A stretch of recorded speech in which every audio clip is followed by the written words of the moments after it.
I drove away, my heart bleeding out in his hands, and he didn't even realize it. Dominic DeLuca was convinced this was some sort of game that I was playing. I had seen it in his dark eyes, the questioning, the hesitation, the uncertainty of what I was asking him to do without telling him why.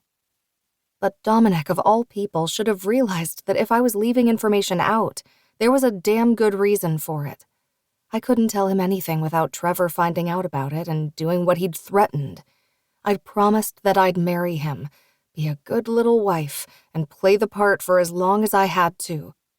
I was determined to eventually find a way out of this charade. But for now, it was the only way to keep my dad from going to prison. I knew what people in jail did to the cops who ended up there. If there was any way I could stop that from happening, I had to do it.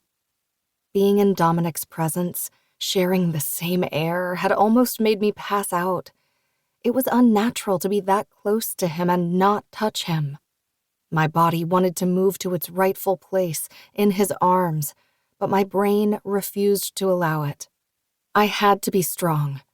He had known what he was doing when he came to meet me, dressed in my favorite navy blue suit, looking stunning with his dark hair gelled back to perfection and the beard on his face perfectly trimmed. I'd loved that man my whole life. How was I supposed to live without him? Dominic and I had a history of pushing too far.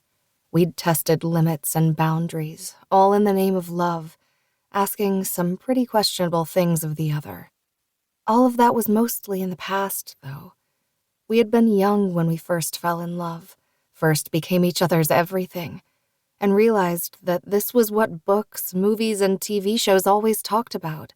Other halves, people you couldn't live without, a partner who would fight through the pits of hell to be by your side and never let go. I believed in soulmates because I'd found mine, and I had constantly made him prove it. I was insecure in the beginning, unsure that a guy as cool and confident as Dominic could feel for me the way I felt for him, so my asks usually involved other girls.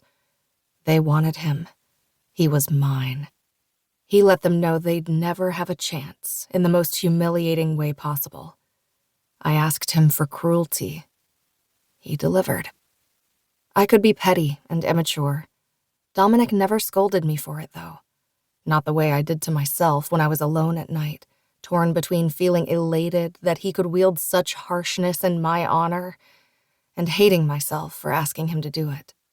I knew for a fact that there was no other soul on earth who would do the things that Dominic did for me, and in return, when he asked me for the same proof of loyalty, I never hesitated.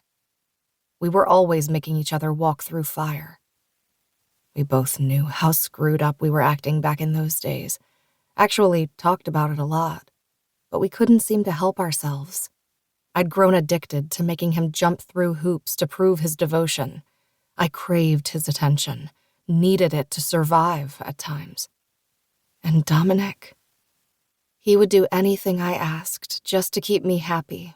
And his. He wanted something that belonged to him, something he didn't ever have to share with anyone else, and I was all too willing to be exactly that. Growing up in a household filled with betrayal and lies did that to a person. Once Dominic was old enough to figure out how the political games worked, he started questioning every single thing he'd ever been told. Where did the spinning of stories end? Not in the sanctity of home, like I had naively told him one time when we were younger. No, a story got spun 24 hours a day, 365 days a year, if that was what needed to happen. It didn't matter who was lied to. All that mattered was that the right people believed the lies, and then did what they were told, not to mention kept their mouths shut.